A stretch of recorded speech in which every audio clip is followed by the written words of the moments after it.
for some of us to wake up, we need a wake-up call. The latest research in epigenetics says that it's the environment that signals the gene. Genes are like Christmas tree lights. They're turning on and off all the time. Genes make proteins, and proteins are responsible for the structure and function of your body. The expression of proteins is the expression of life. But if you're interpreting your environment the same way every single day, you're thinking the same thoughts, demonstrating the same behaviors, living by the same emotions, you keep the same genes on and the other genes off. Throw in the hormones of stress, which really downregulates genes to create disease. Then the question is, if the environment signals the gene and the end product of an experience in your environment is called an emotion, if you live by the same emotions every single day, your body's believing it's in the same past environmental experience over and over again, and now you're headed for a genetic destiny. So then, can you signal the gene ahead of the environment? And the answer is absolutely yes. Because when you begin to embrace an elevated emotion and you combine it with a clear intention, and you're totally in the present moment, your brain and body don't know the difference between what's going on out there and what's going on in here. Your body believes it's in some experience in the external environment that's producing that emotion. And all of a sudden, the stronger the emotion you feel from an inward process, the more you pay attention to the thought or the image in your mind, you're creating a long-term memory. And all of a sudden now, you begin to downregulate the gene for disease, and you begin to upregulate the gene for health, and that gene begins to make a new protein, and that protein begins to make a new hormone or a new chemical or an expression of something, a new chemical that is going to begin to affect other systems in the body. Acute conditions. Our medicine is so great for acute conditions. You break your arm, you have appendicitis, you're not going to go to an acupuncturist, you're going to get immediate care. Chronic conditions require a lifestyle change, which means you have to start making different choices. You got to start examining the way you live your life and the choices you make and the thoughts you think and how you manage your emotions. And so the beauty behind all of this is that just like an infection spreads amongst the community and creates disease, once people start breaking through and they wrap their mind around this, health and wellness can be as infectious as disease, and we're seeing it happen. And placebos, just so you know, range from working anywhere from 10% to 100%. Imagine that. So in a depression study, as an example, 83% or 81% of the people in a depression study that are given a placebo heal as well as the people that are given the actual antidepressants. There's brain scans to show changes in their brain before and after. It means then they're making their own pharmacy of antidepressants by thought alone. And it took them 6 weeks, 8 weeks of taking that placebo every single day. Now this is an important point because most people think, oh, I did the exercise or the meditation once and my conditions should go away. Well, even in the depression study, 6 to 8 weeks of taking a placebo. Every time they take the placebo, they remind themselves that they're going to get better. They change their emotional state. Sooner or later, that becomes their new state of being. It may take people 6 to 8 weeks of doing the work every single day where they start noticing significant changes in their health. So we have to go from philosopher to initiate to master, from thinking to doing to being. And once you get to that point where it now becomes innate in you, becomes who you are, then you've memorized an internal state independent of the conditions in your external environment. That's when you begin to master your environment or master your life. I'm starting to realize how conditioned we are into believing how limited we are. And as you start peeling those layers away and you break through those beliefs, those self-limiting thoughts and emotions, on the other side of that is where the miraculous happens. I think this is a time in history where it's not enough to know. And because of technology, we have access to so much content, and information creates awareness. And awareness is consciousness. And in an age of information, ignorance is a choice.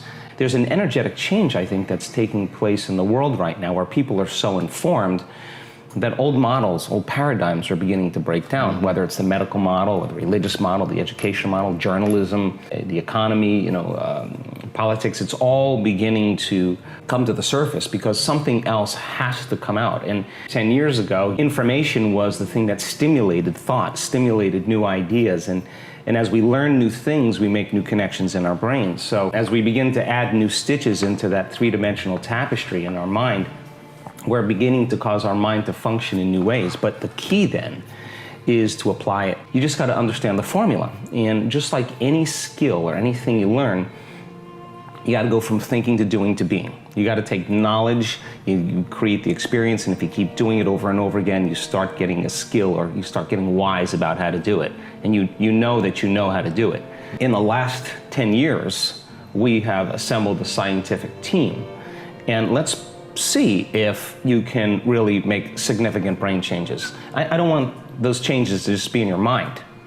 I want them to be in your brain. I want to be able to see before and after pictures to say, that person has a significant change after a traumatic brain injury, or anxiety or depression, or a cyclic mood disorder, or a stroke. We want to see that there's been significant change. At the same time, let's measure your brain in real time, and let's look to see what that transformation process looks like. We gained so much knowledge about what that transformational process looks like. In other words, I can tell you without a doubt that if you're analyzing your life right now within some disturbing emotion, that 100% of the time you're going to make your brain worse. If you're stuck in an emotion and you're thinking within that emotional state, in other words, you can't think greater than how you feel, that means then you were thinking in the past because those emotions are a residue of the past. So we see people in the process of change that are analyzing in duality or polarity. That kind of drives the brain into higher states of arousal and further away from true change. So we've done thousands and thousands and thousands of brain scans, and we now know that there's a formula to create greater brain coherence, greater brain efficiency, to make your brain work better. And when your brain works better, you work better. At the same time, it requires a clear intention and an elevated emotion to begin to change your energy and to change your life. And nobody changes until they change their energy, right? So then how do you get a person out of resentment, frustration, into joy and freedom? Why would they feel grateful or joyful or free if the experience hasn't happened? So most people are spending the majority of their life waiting for something out there to take away their emptiness or pain or the resentment in here. Well, if they're waiting their whole life in separation or lack, then and we create reality, then the lack is driving certain thoughts, which is creating more separation and more lack. So teaching people then to begin to condition their body emotionally before the evidence takes place in their life is breaking a significant habit. So instead of living by cause and effect, now we're beginning to cause and effect. So the moment you start feeling whole and grateful, we now know your healing will begin at that moment. The moment you start feeling worthy and abundant, your wealth is coming. You're generating a certain amount of energy, a certain amount of wealth. And so let's stop telling the story of your past and let's start telling the story of your future. And people who aren't defined by a vision of the future, for the most part, are left with memories of the past. And your brain is a record of the past. It's an artifact of everything you've learned and experienced to this moment. So most people wake up in the morning and they start thinking about their problems. And those problems are memories that are tattooed in the brain that are associated to certain people and things at certain times and places. So the moment the person wakes up clean slate, they start thinking about the problems they're thinking in the past. If you believe your thoughts have something to do with your destiny, well, there's a possibility that your past is going to be your future. Every one of those problems has an emotion associated with it. So then the moment you start recalling the problem, you start feeling unhappy. Now your body's in the past because thoughts are the language of the brain and feelings are the language of the body, and how you think and how you feel creates a state of being. So people reaffirm their identity based on the past, right? And it turns out that the redundancy of doing that, conditioning only requires an image and an emotion. And most people are unconsciously conditioning their body into the familiar past, into the known. So now if you're in the familiar past and in the known, you're going to crave the predictable future, right? That's the known as well. And there's only one place where the unknown exists, and that's the eternal present moment. That's the sweet spot of the generous present moment. So you gotta labor to get that person beyond the emotions that keep them tacked or anchored to the past. And yes, it takes an effort to do that, but if you keep working with the formula, you'll reach that elegant moment where there's a liberation of energy. And now your body, as the unconscious mind, the objective mind, is not believing it's living in the same past experience 24 hours a day, because you're liberating the body from that emotional state.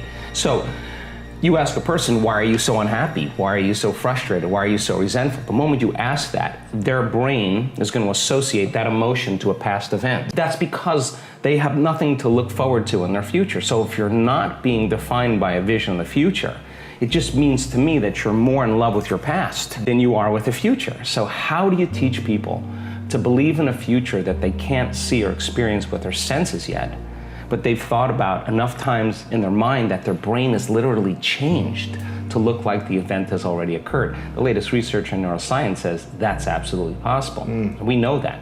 And how do you teach a person to select a new possibility in their future and begin to emotionally embrace that future before it's made manifest to such a degree that their body, as their unconscious mind, is believing it's living in that future reality in the present moment, and they're signaling new genes and new ways ahead of the environment? Now, till their body begins to change to look like the event has already occurred. We've proven. So your body is believing it's living in that future reality in the present moment. Now think about this. The stronger the emotion you feel from some condition in your life, the more altered you feel inside of you, the more you narrow your focus on the cause, and the brain freezes an image and takes a snapshot. And that memory now is embossed in the brain. It's branded in there. So then people think neurologically within the circuits of those past experiences, and they feel chemically within the boundaries of those emotions. And the stronger the betrayal, the stronger the trauma, the more the body's living in the past, right? So how do you reverse that? So now, if you truly got passionate about a future, we've all done this. You get a wild idea in your mind and you start holding on to that vision and you're preoccupied with it.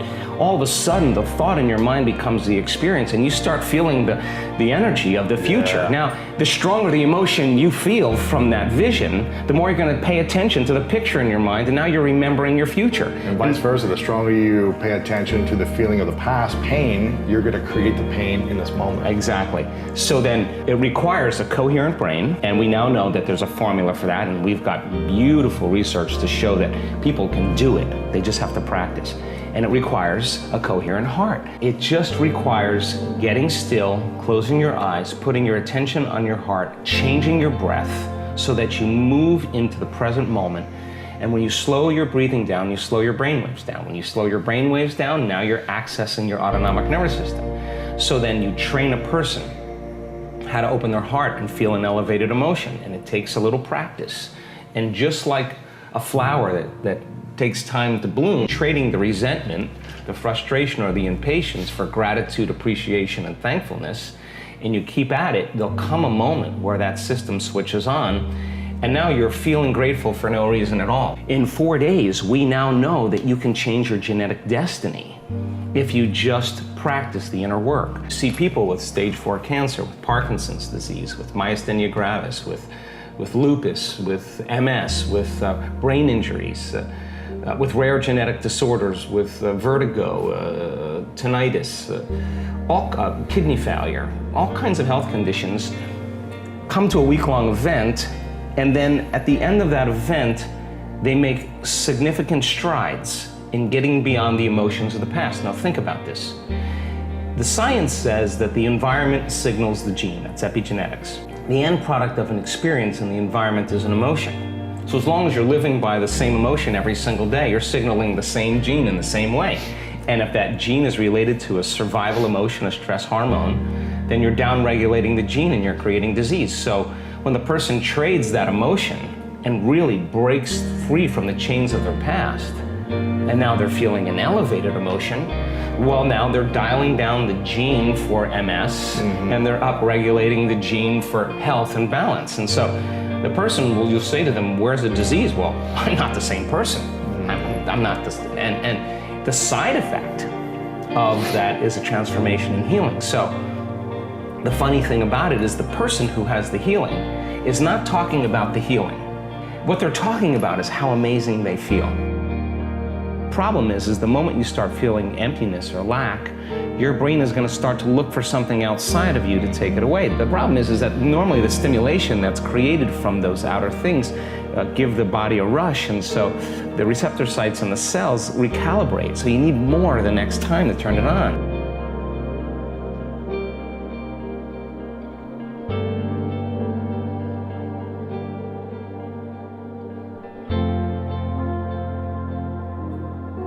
I used to work in an Alzheimer's clinic when I was trying to get into medical school. And once in a while, these older folks, they would have dementia. Parts of the brains would literally wither, like the flesh would wither. It's not just the thinking and the electricity. And hidden painting abilities would come out. And I'm not talking like they're gonna be in a museum at some point, but a dramatic change in the way they wrote, in their ability to paint landscapes. And those kind of things make me think there's a lot of untapped potential. So those examples, when I take care of brain injured, it's not all sad cases. They can be phenomenal in some ways. And you learn that there's so much going on in the brain that we are not seeing on the daily level. So I think there's a lot of potential we haven't tapped into that. We could if we structured things better. Anything difficult where you have to think is good for your brain. If you ask Usain Bolt, how do I get stronger legs? Run. It's intuitive. But the flesh in our skulls, it's meant to think and feel. And that is the power of self-growth. And it's a thinking machine, it's a thinking flesh that you actually have to use or to protect itself, because it's an energy hog, right? It's 3 pounds, but uses 20%. If you're not using parts of it, it'll program itself to let those parts of the garden wither. So the diversity of thinking and the depth of thinking, just one level past what you're used to, is the way to keep the whole garden flourishing. And it is a garden in there. There's chemicals, there are things moving, there are different types of brain cells. It's not just neurons. So I always try to give that metaphor analogy, if you will, that it's a garden and you have to irrigate it and stimulate and tend to all the corners, particularly the ones you're starting to neglect. Then the creative things happen. You don't just sit down and have them happen. You got to work and dream and go hard, and on top of that, something creative can happen. So now we have the understanding that the brain is meant to think. The brain is also meant to command your body to move. And absolutely, the minute you don't use your left hand, the right parietal lobe of the motor strip says, I'm not going to use much. I'll shave down that density of those brain cells a little bit. So that's where movement's important. And then the other thing is navigation. When you see old people and they lose their way home, well, that has a particular address also. Many things are global in the brain, but navigation is in the temporal lobe, and they have dementia in that area. Navigation also is spatial awareness, is a function of the brain, and sometimes when we're on our phones too much, we don't have that. So my kids, I tell them, don't look down. Not religiously or adamantly, but try to just remember our route and just look up and see how far you can get. I think those habits will help us as we get less young. And those are practical things we can do during the day. And as far as the other element is brain training, it doesn't have to be some weird game that's not intuitive. I think brain training just means learning as a habit, one step past where you're comfortable. If you're reading it, you know it, your brain's it's an idle. If it's too hard, it's not even engaged. I'm not even gonna win this race. I'm not gonna kick in second gear. So just like video games, just good enough to get to the next level, right? They don't hit you with the 5th level, the tilt level up front. It's level 1 to level 2, level 2 to level 3. And that's what learning is. So despite your knowledge and intellect, it's just that level right beyond you that is brain training. So you don't have to buy an app, you just have to challenge yourself and think. Brain's a hybrid vehicle. It grew, it evolved through thousands and thousands and thousands of years of lots of food scarcity. You didn't eat all the time.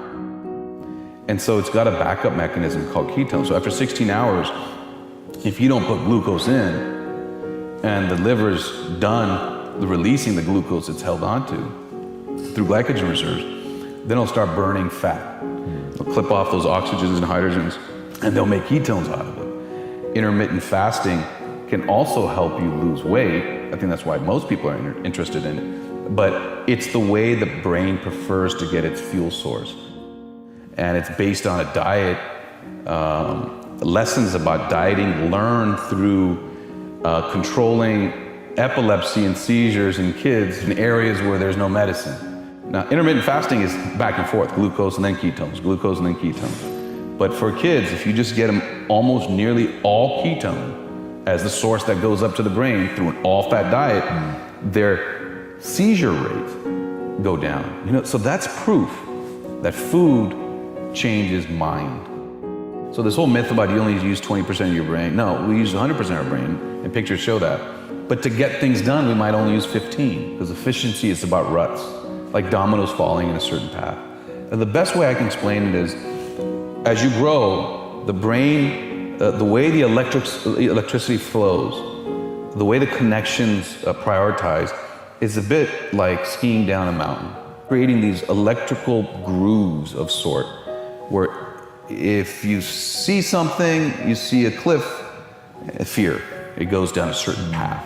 And every time you do that and you've reinforced it, it actually becomes less expensive energy-wise to follow and fall into that habit. So these pathways, these habits in our mind, these rituals, these things that are good for us, we want to hold on to those, but a lot of them have become deeply carved, routes down the mountain. And filling those in, bearing them, and finding healthier ones is going to be an energy expending process. The effort will be harder in the beginning, and then as you create a new route down the mountain, you can condition yourself to having more favorable and constructive responses. That's the best way I can explain is why effort will lead to change, and your most effort will be spent in the beginning, and then you can change your emotional and cognitive responses by conditioning yourself to find a different route down the mountain. Depression, OCD, and obesity, the drive to eat, it can all be modulated, and they're all housed near each other. That speaks to what they are, is an imbalance of the emotional drive with the ability for the frontal lobes to tamp down some of these instincts. It's instinctive to eat. Sometimes it can feel instinctive to be depressed. And sometimes obsessive compulsion is a part of our brain, and it's a natural part of our brain. It's okay to have those feelings. When you have them too much, the imbalance isn't just electrochemical in those emotional hubs. It's the frontal lobes not accessing their potential to tamp down some of the emotions. That thinking of creating new habits, creating new values, creating less triggers in your life, that's the opportunity that we all have. And I think that's the project you're working on. What's the stuff we can control without zapping ourselves and without putting pills in us? Those things set the boundaries, but the frontal lobe regulation of how we feel is in your own command. Thought can change how fast your heart beats. Why wouldn't we believe that thought can change those subcortical structures about anxiety and depression? If you get depressed, you're sort of, you can get stuck. But people who aren't having those mental health issues, but just want to be better and live a more rich life in the sense of personal experience, we can think about our lives and our habits and triggers and create effects inside us. The mind-body connection is mind down to body. And many people feel, body back up to mind, and that's where meditation and meditative breathing come in. It's not a simple one. It's not a quick fix. It's not gonna be a bullet. It actually takes work. You mentioned repetition. It takes work, it takes effort, and there is no shortcut to it, but it's a glacial change that can happen over a few months to a few years. And I think once, like people go to the gym, they can't not go to the gym anymore. I think people who find these rituals and habits that make them feel better, they become addictive to that, and they're constructive and they're not pharmacologic. You exercise and it releases it showers itself. The brain says, hey, I'm feeling good, this is good, I like this. I'm gonna create a new rut. I'm gonna remind you feel good when you run. The brain will shower itself with growth factors.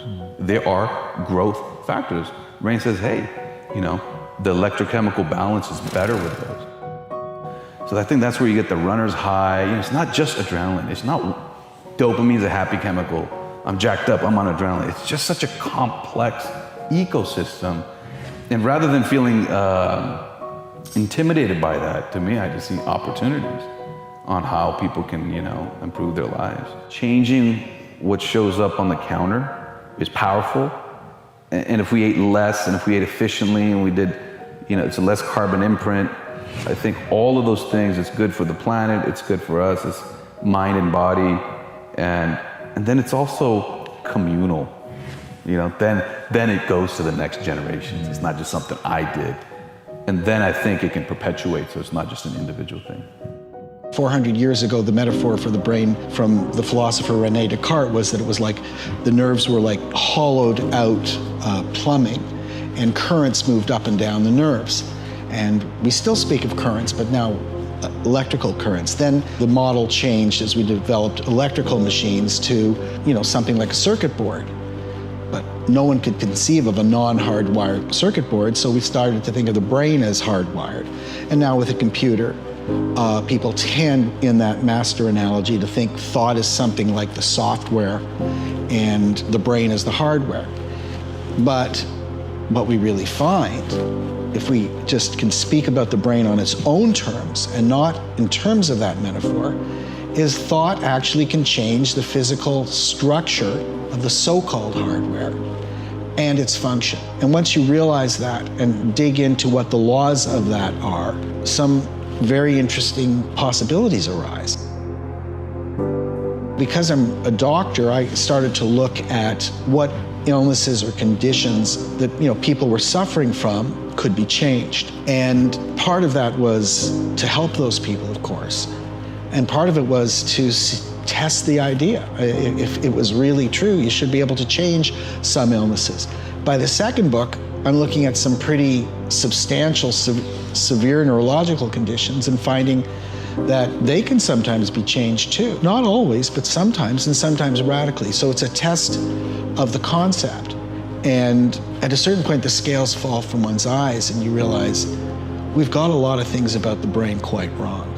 I talked about a girl who was born with half a brain and she's missing the left hemisphere, which we use to process language. And she, you would think she would be in the ICU with tubes in and out of her, but that's not the case. Her brain rewired itself, and she can speak, and she votes in elections, and she has her favorite basketball team, and so on. Now, that means that the brain is not nearly as localized, particularly the outer parts of the brain, for sure, as we thought, but even some of the deep parts of the brain. So think about that. What does that mean? That, thoughts that are not localized to modules. I think it's the most important change in our understanding of the brain in several hundred years. Everybody thought that the circuitry was formed and finalized in childhood. That gave rise to a view of human development, human potential, that taught people that you're stuck with what you're born with in a kind of absolute way.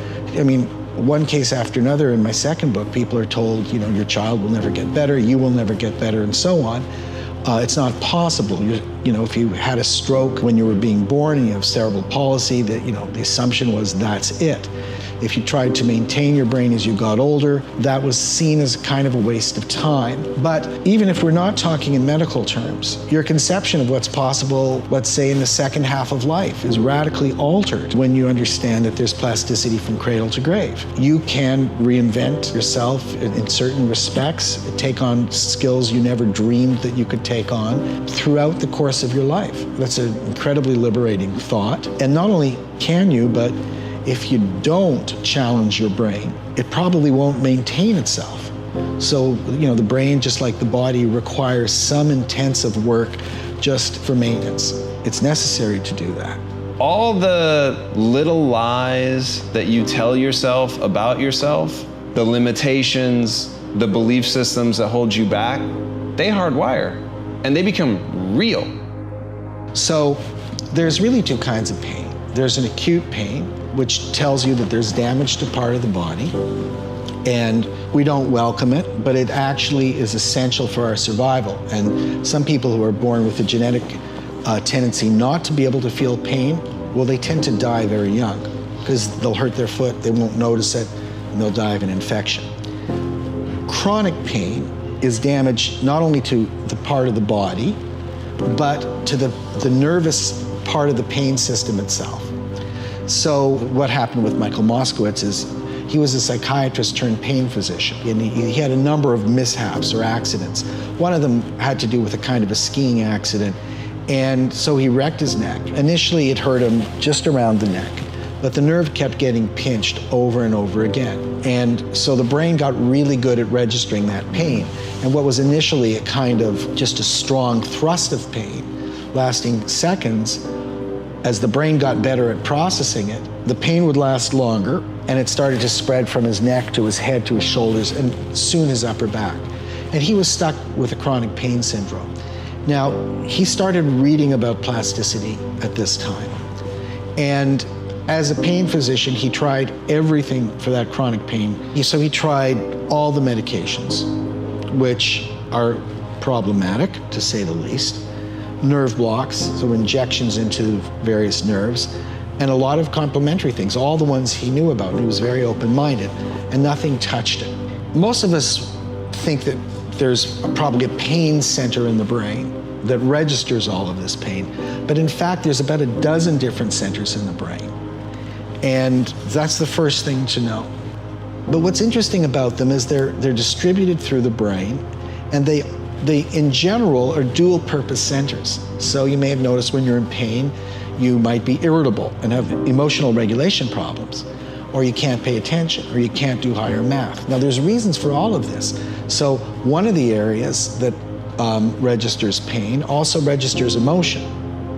And what's happening there is the part, when you have acute pain, a small part of that area will light up. When it becomes chronic, about another 20% of that map will light up, and it literally invades the processing areas of emotion. So it's not as good at processing emotion. Plasticity is competitive within the brain. The same thing can happen to the attention areas and to visual areas. So what Moskowitz thought to do was, every time I feel that pain, I will visualize something. It didn't matter what he visualized, interestingly enough, to see if I can take back that part of my visual map that is being hijacked by pain. So he visualized 3 actual brain scans. One of the brain not in pain, so the pain areas are not lit up. One of the brain in acute pain, and so you'd have about a dozen areas that had little pinpricks of neuronal firing. And then one of the brain in chronic pain, and these pinpricks become supernovas. And he just imagined, every time he felt any pain whatsoever, kind of dialing it back from supernova to pinprick to nothing. He does this several weeks, and he's always in pain, so he's always doing it, no result.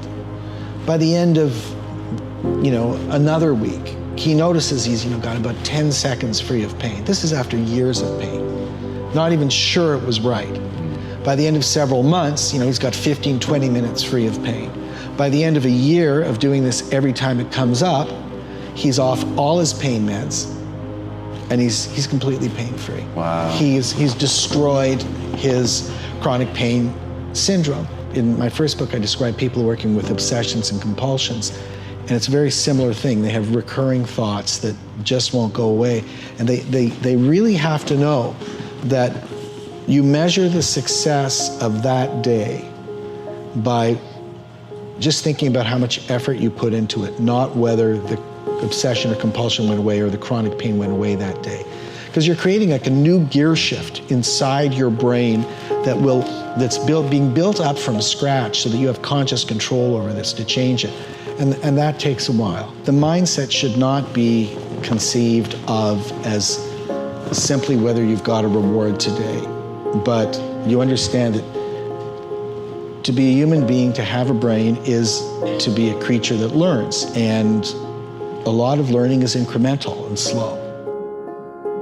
What Dr. Norman Deutsch is talking about is that we often create limitations for ourselves that don't need to exist. We create boundaries around our mind and think that we are incapable of breaking them down. But that is just not true.